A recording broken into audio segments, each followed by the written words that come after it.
Hello everyone, welcome to the last ATRA webinar for the year. Today's presentation is sponsored by Seal Aftermarket Products. Let me play you a short video from Seal Aftermarket.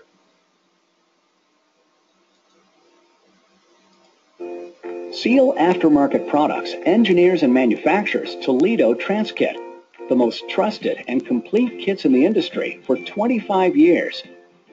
Toledo Transkit gives you more critical components, more OE components, like premium seals and gaskets, more design enhancements, patented components, and all the little extras you won't find elsewhere. At Seal Aftermarket Products, we don't just make kits, we make kits better.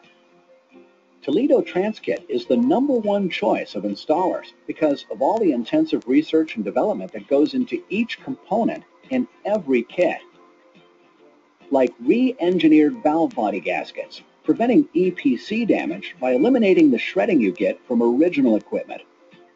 Plus, all of the extra essentials that are included, like spring and screen filters that should be changed at overhaul.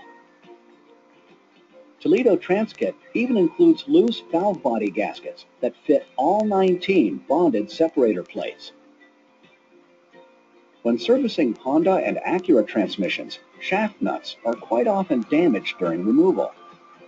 Toledo Transkit provides all the main shaft, secondary shaft, and counter shaft nuts, so you don't have to try to reuse the originals or pay extra for them at the dealer.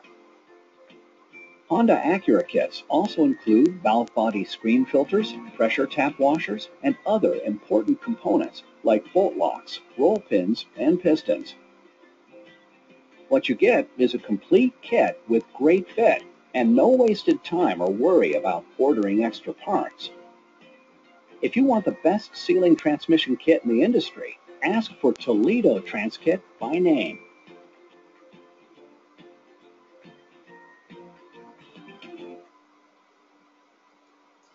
Okay, any questions or comments, please send your emails to webinars@atra.com. Especially if you have any ideas of what you'd like to see for next year's webinars. Any questions during the webinar, feel free to text them to me, and I will answer those the best that I can. A couple of weeks away, Expo at the Rio, like last year in Las Vegas, Halloween weekend. It'll be October 29th through the 1st. And right after Expo, we have the last seminar of the year will be in Baltimore on November 7th.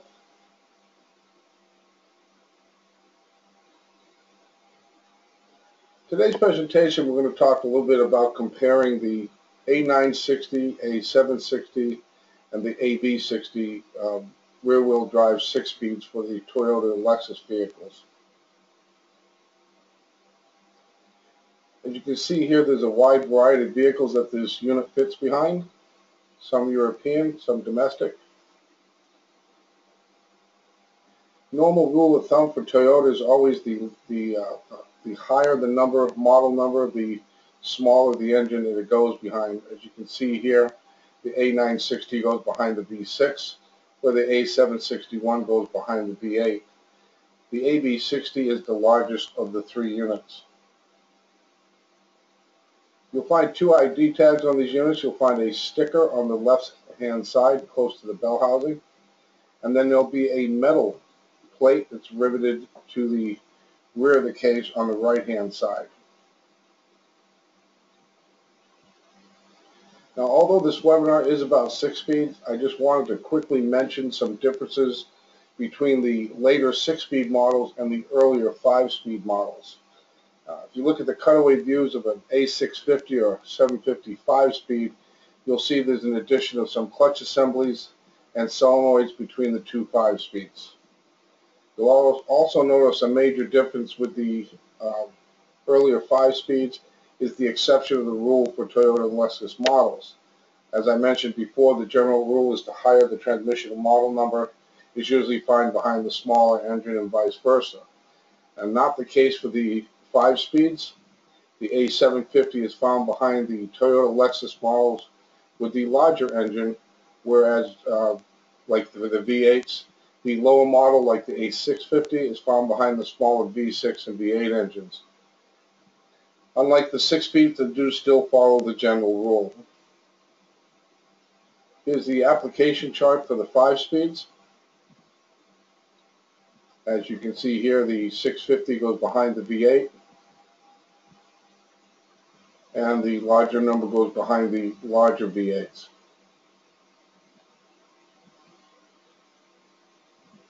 Now, although both units are 5 speeds, there are differences in how they work. For example, they both have 3 Sprags, but they are named and work differently. The A650 has 5 brake clutches, whereas the 750 only has 4 brake clutches. They both have 3 driving clutches. Here's a comparison of the valve body and solenoid arrangement. As you can see, they are completely different, even though they both have 7 solenoids. The SL1 and the SL2 on the A750 had a change on the solenoid connector. It became smaller in design. Now we're showing you here the component apply charts to show how they work differently. For example, the F0 and the F2 Sprag are holding in first gear on the 650. Although the difference here is the F3 Sprag is holding in first gear on the 750. So you can see how they work quite differently. As far as the A760, the 960, or the AB60 6 speeds, all the drivetrains are the same. So this cutaway view gives you an example of what all 3 are laid out like. They also all have 4 driving clutches, 4 brake clutches, and 4 one-way clutches. This illustration will give you the proper name for the solenoids. We're identifying the solenoids here. As you'll find in most of your repair manuals or aftermarket information, they list the solenoids as you see here. When you go to a parts catalog or you call the dealer, they're going to name it something different. So the S1 solenoid would be the solenoid assembly automatic transmission 3-way number 1. As you can see, the S1 and the S3 are the same, as well as the SL1 and the SL2 are also listed in the parts catalog as the same.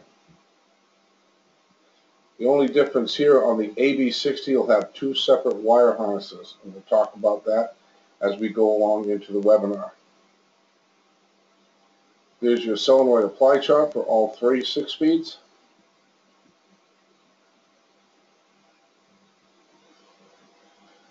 We found most of the internal components are basically the same in design. The AB60 is much larger than the other 2.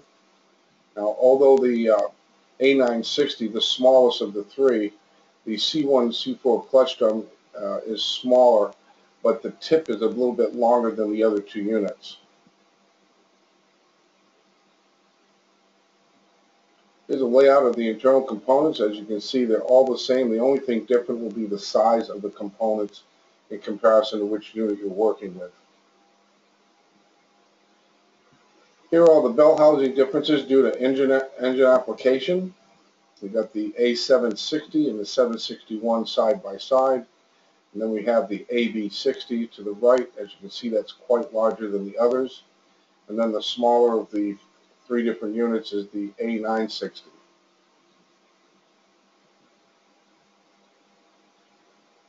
On the AB60, the internal harness, there is actually 2 of them, and it'll also have 2 temp sensors. Now the case will have 2 holes, 1 for each of the case connectors. Now the smaller harness has 2 pins. The larger harness with the 2 temp sensors on it, it has 15 pins. The 2 temp sensors you hear are just like what you would find on an A750. The only difference is that will have 1 internal harness. So of course there's going to be 2 holes in the valve body for the dual temp sensors on the AB60. You have the temp sensor 1 and temp sensor 2. Now the temp sensor 1, which is the TH01, is the one found lower, closer to the manual valve. The TH02 is closer to the solenoids. Now the TH01 is used for hydraulic pressure control. This sensor is used to revise the applied pressure to the clutches and brakes so we can have a smooth shift quality. The TH02 is used as a basis for modifying the computer shift timing control when the ATF temperature is high. It's also used for the ATF temperature warning lamp. There's only one internal harness on both the A960 and 760 with one hole in the case for the connector. And that's also a 15-pin internal harness with one temp sensor.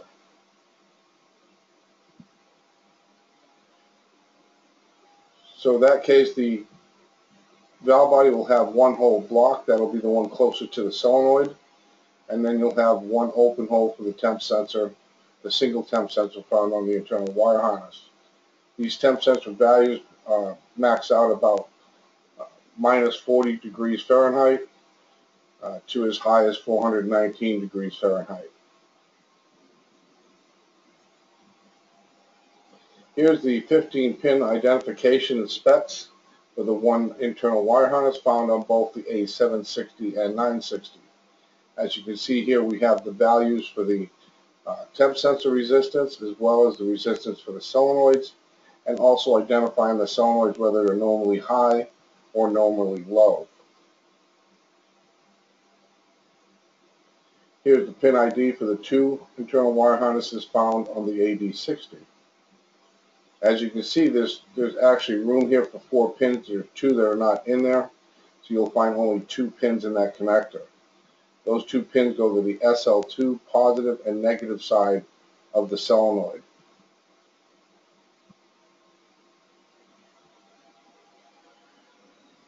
You'll have 2 speed sensors. They're both permanent magnet AC pulse generators. You'll have a turbine speed sensor referred to as the NT that actually monitors the lugs on the C3 drum, while the output speed sensor, the SP2, monitors the part gear. As you can see, they're located on opposite sides of the case. The NT is closer to the bell housing on the right-hand side, while the SP2 is on the rear of the case on the left-hand side. Now, both these speed sensors, although they are AC pulse generators, they are polarity sensitive. In earlier days with AC pulse generators, you used to be able to hook up the wiring either way and they still work. In this case, they're actually polarity sensitive, so you have to make sure that if you are wiring up a new harness that you wire it up correctly. The NT produces about 0 to 3 volts AC, while the output speed sensors actually produces about 0 to 6 volts. Both sensor resistance are 560 to 680 ohms. The ECM uses this to control shift timing, also controls engine torque and hydraulic pressure.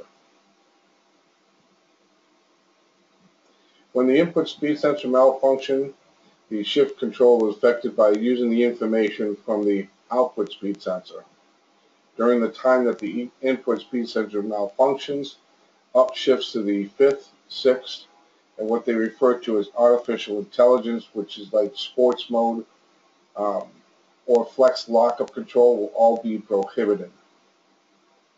Now, when the output speed sensor malfunctions, same thing happens. It just starts using the input speed signal. Now, when the output speed sensor malfunctions, same thing as the input speed. You lose the upshifts to 5th, 6th. The artificial intelligence shift or base shifting will not be used, as well as the flex lockup control. All of those will be prohibited. Now, flex lockup control happens during mid-speed range, low to mid-speed range. They flex the lockup control by regulating the lockup solenoid to give it kind of an intermediate mode between on and off operation. Now, they do this for more efficiency. This results in fuel economy and improved efficiency of the vehicle. Now, the flex lockup control operates in 3rd, 4th, and 6th gears in the drive position and S6 range. It also works in 3rd, 4th, and 5th gears in the S5 range, as well as 3rd and 4th in the S4 range. Now, when this vehicle is decelerating, that's with the accelerator pedal completely released, the flex lockup control still operates. So it's not unusual to see that the converter is being slipped at a certain rate during coast down. This expands the engine fuel cutoff and improves fuel economy.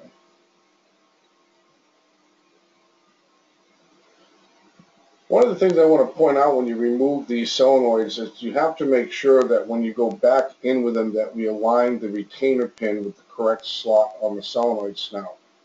We've had guys in the tech line actually install the solenoid part way and have the pin aligned with this snout. Obviously the solenoid is not going to work correctly. You'll find 4 of these pins underneath these 2 hold down plates that we're showing you here. Here's some valve body information for all 3 units. We have one screen with the opening facing up. This screen does not snap into the plate, but the open end faces towards the plate. Now there's no spring tension on this bore plug. It's laid out here in the middle of the valve body. A lot of times the retainer will become lost when you're blowing out the valve body cleaning it, so be careful not to lose that. You also have one check valve, as you can see, number 6. And the spring goes down inside the valve body first.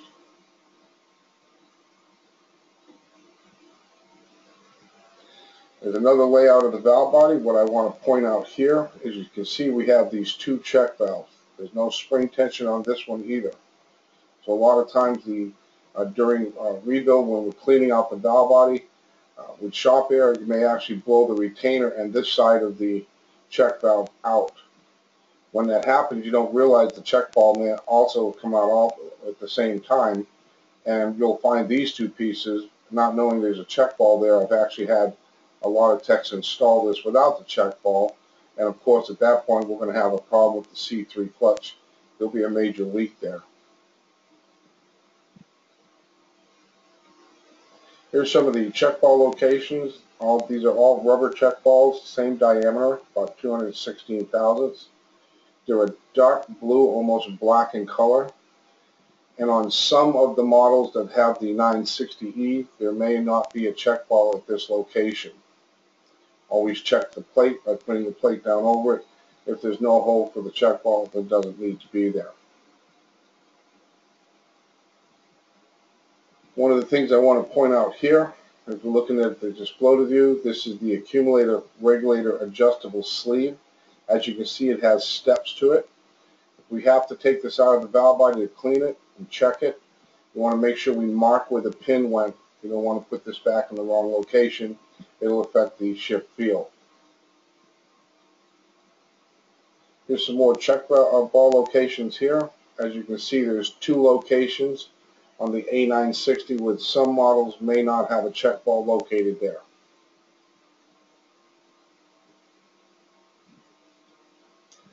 This is the C1 accumulator valve. This should be removed during overhaul. You need to take this out and check the bore. Make sure there's no scoring marks on the piston itself.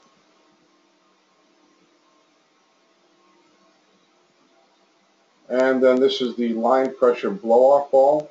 This check ball is a little bit larger. It's 315 thousandths. The ball goes down inside the hole first with the spring on top. Here are your accumulator identification and locations. The spring dimensions and colors may vary from model. They'll be model specific. One of the things I want to point out, this gets lost quite often, is the actual drain back valve. It goes down inside the case with the spring first, so the valve body would be showing as you see here.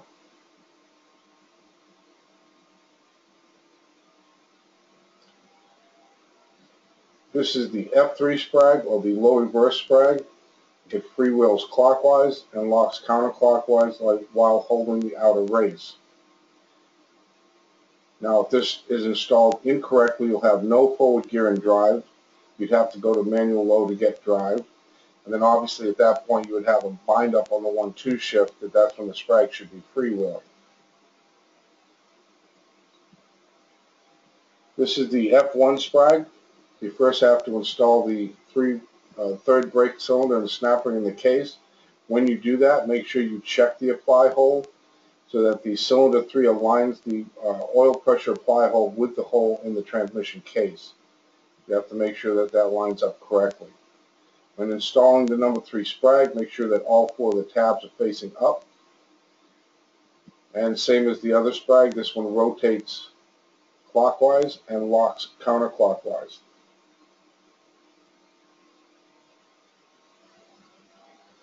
Install the number 2 Sprag that has thrust washer, make sure they're in place. If you hold on to that sun gear, you can see that the Sprag also rotates clockwise. If this is installed wrong, you'll have no second gear, and obviously you'll have a bind up on the 2-3 shift.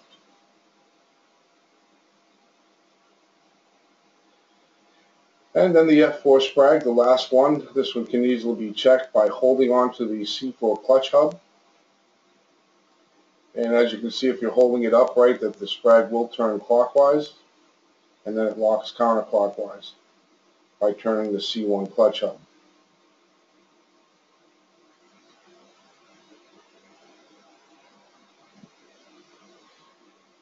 This is the C1 clutch clearances, the C1 and C4 drum. C1 clutch clearance is 22 to 34 thousandths, while the C4 clutch clearance is around 12 to 24 thousandths. Now these clutch clearances may vary from make and model. Always check your factory information to make sure that we have the right clearance. As you can see, we have 2 molded pistons here, both the C1 and the C4. These should be changed during overhaul. This is the layout of how the pistons go down into the drum. As you can see, we have the C4 clutch or coast clutch.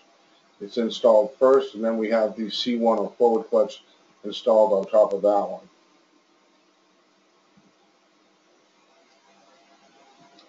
One of the things I want to mention here about the C2, C3 clutch drum assembly, the notches that are on the C3 drum have to align up with the tabs.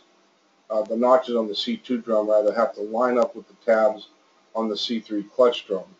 And as you can see, these are the tabs that are on the C3 clutch drum, and these are the notch cutouts for the drum to slide down past it. We don't want to align it here. We want to try to keep it aligned with these notches. The clearance on these clutches are 20 to 30 thousandths on both. Again, make sure by checking with factory information for the model you're working with. Now, as well as the notches on the C3 cushion plate also line up with the tabs on the C3 drum. This is in order to get the snap ring down in there to make sure that it fits. And you can see these notches are what I'm talking about right here. Once that's in place, we'll put the snap ring on. Now we can flip the drum over, and this is the C3 piston. Basically what happens is it'll pull the drum upward so that the cushion plate here will apply the clutch as the C1 clutch.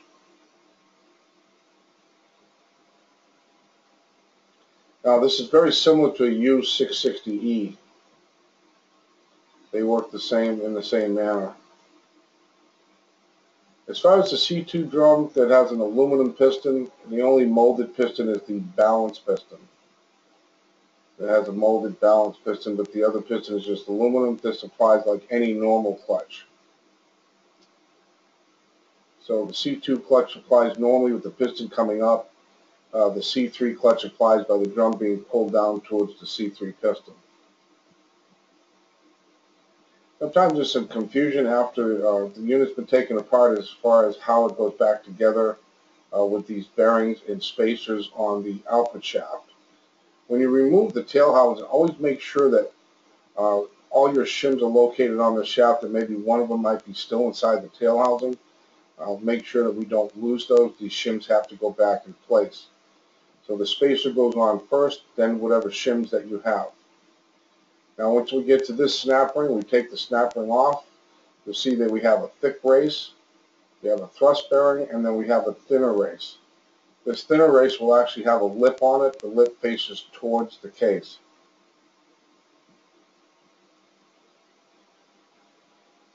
Here's some pump air checks for you. If you set the drums down on the support, check some of these clutch packs. We want to make sure we regulate our air pressure to 30 psi. I always suggest that for any air checks.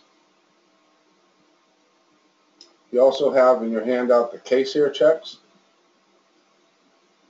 One of the things I want to mention here is we have 3 seals that go on the case before the valve body is bolted down. Make sure that these are replaced during overhaul. Otherwise, we'll have a leak in any one of those clutches. Now, according to Toyota, you need a special adapter to check the line pressure. Obviously, we can either make up our own tool, or if your gauge hose reaches in there without any problems, you don't need the adapter. We're giving you the baseline pressure in drive and in idle is 50 to 60, in reverse 7 to 80, and then in stall speed on drive is 180 to 195, where the stall speed in reverse is 210 to 235. Now, if you have a capable scan tool or laptop software that you can go in with bidirectional controls, controlling the line pressure, you can actually watch the gauge and see if everything's working properly. The transmission fluid service and fill procedure, there's a way of doing it without the scan tool to monitor the trans temp. Like anything else, these have a overfill tube that has to be checked at a certain temperature. So if you don't have a scan tool for it, this is the way to bypass it. Just put a jumper on pins 4 and 13 of the diagnostic link connector here. You put a jumper there, and then we're going to start the vehicle up, move the shifter from neutral to drive every 1.5 seconds to 6 for about 6 seconds. We'll make sure we have all the air out of the unit. Now, once we put this jumper in, the D shift indicator on the dash comes on for like 2 seconds. This indicates that the fluid temperature check mode has been activated and started. Now, the shift indicator will come back on again when the fluid reaches 115 degrees. That's where you top off your fluid at that point. Now, the indicator will blink if it exceeds 133. We don't want it to go that far. We want to have fluid ready to be checked so that as soon as the indicator light comes back on the second time, that's when it's topped off and we can go ahead and put our plugs back into the pan. And you can see we have the rest of the step-by-step procedure to check the fluid, refilling the fluid, and this is whether you are changing just the pan or doing a whole overhaul on it. The procedure is the same. We do suggest that you use the WS fluid, the world standard from Toyota, because we've had so many problems and complaints on the tech lines with these not shifting right because they used a different fluid. Now here's where one of the fill plugs is located on the left side of the trans, right by the linkage. There's our overflow plug. As you can see, when it gets to a certain temperature, that's when we want the oil to, when it stops dripping out at that point. Now the fill plug, the large one that you see here on the left, that's located behind this cover. It's only 2 bolts. You'll have to remove that cover to get to it. There's another fill plug towards the back, but as you can see, it's quite smaller. It's a little more difficult to try to fill it through that one. It's much easier to use the larger one in the front. Here's the pan comparisons of the 3 units. As you can see, the AB60 is much larger than the other 2. The 760 and 960 are pretty close in size, but the bolt pattern is different. So those 2 are not interchangeable. Here's what the fill level looks like on the inside of the pan on the AB60 and the 760. The 760 and 960 are very similar. Don't forget we have a seal that goes on the drain plugs. We want to make sure that we replace that. The filter and rubber pan gas is going to vary from unit to unit. Make sure we're using the correct filter for the unit that we're working on. Common problems. The first thing that comes to mind will be the sealing ring. That's on everyone's list of problems with this transmission. Now, which to use, the OE, the aftermarket, or simply reuse the original rings? Now that has to do with the builder. That's builder's choice. One of the things I do want to mention, even if you're reusing the original rings, be very careful installing the rings on the shafts. If they become distorted, they have very poor memory. They don't conform back to the original shape very well. This has been a common problem with many other units. The one most talked about lately is the RE5, RO5A. It's the same thing. They're made from that same type of a vest belt material. So because of that poor memory, if you distort the rings, they will leak. So if you do a comparison from the OE ring to the aftermarket, what we're showing you here is the OE. If you cut the ring, you'll see that it's actually tapered. So the inside diameter is slightly smaller than the outside. So if you think about it, as this ring wears, it'll be actually less sealing area. The aftermarket rings are a straight cut. This is designed to be able to spin easier in the groove. A lot of times we've had guys air checking the unit. They have new OE rings, or they have new aftermarket rings. It's not air checking correctly. They put the original ring on and the air checks fine. Most of the time, or a lot of times I've seen that happen, it's because if you look inside the groove, it may be distorted. There may actually be a step cut into the groove. So of course the original ring is worn in with that step, so it may actually seal better. Sometimes these grooves are very, very difficult to see. I've actually been in shops and ran into that problem. So be careful which rings you use. Make sure they air check fine. Again, just be careful putting them on so we don't distort them. Second biggest problem that we have on the tech line with this is actually the fluid issue. What happens is a lot of shops will have a synthetic fluid that they use across the board, and they may have even used it on one of these units and not had a problem. This is similar to the ZF, the Mercedes, Hondas. They should have a specified fluid. The biggest complaint we get is the transmission is running hot. We go through the valve body, the solenoids, we don't find anything wrong with the cooling system. It's the same oil we've used on other units. On every single one of those calls, when we had them remove that oil and put in the WS oil, it's fixed every one of those complaints for running hot. And we couldn't find anything else wrong with the vehicle. As you can see by this chart, both fluids, when they get hot, have the same viscosity, but this fluid is actually designed to have a lower viscosity to put less drag on the transmission, and it's actually designed for this transmission. I suggest using it. If whatever you're using is working for you, that's fine, but if you do run into a problem, try using the OE fluid. Third most common complaint will be electrical connections, especially where the case connector or the internal harness fails. Those are the most common problems we have when it comes to solenoid codes. These solenoids will actually fail mechanically before we've seen any electrical issues with them other than connections and wiring. As you can see here, there's some tools you can purchase to repair these solenoids yourself. And then of course there's valve body wear. The three most common failures in any valve body in today's market would be the solenoid modulating valves. GM refers to this valve as actuator feed limit. These valves regulate the oil to all the solenoids, so they work quite often. They're very busy solenoids. Second most common would be the TCC reg valves on any transmission. And then third would be the pressure regulator valves.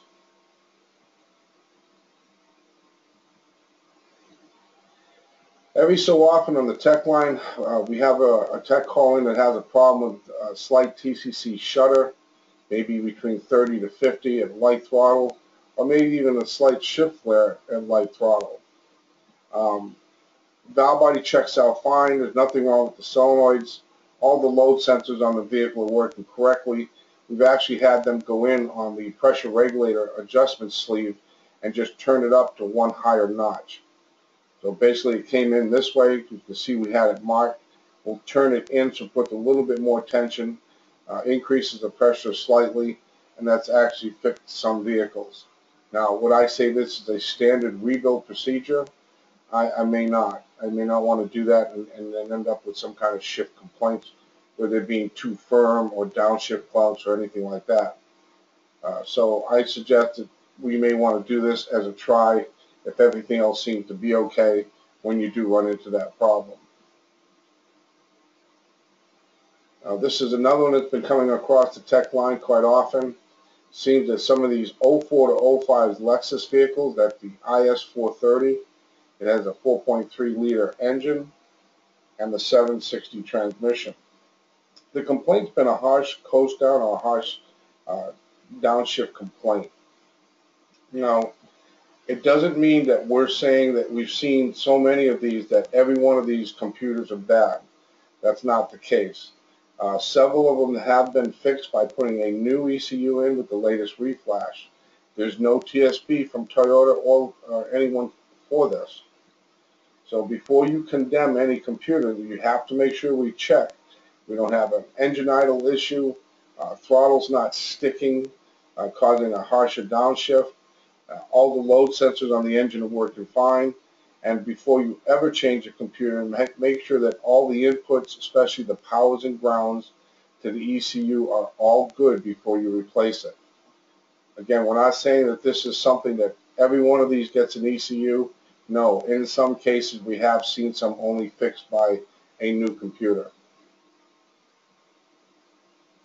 And that about does it for today's presentation. I want to thank you all for attending. Please, if you have any questions, please go ahead and text them to me now.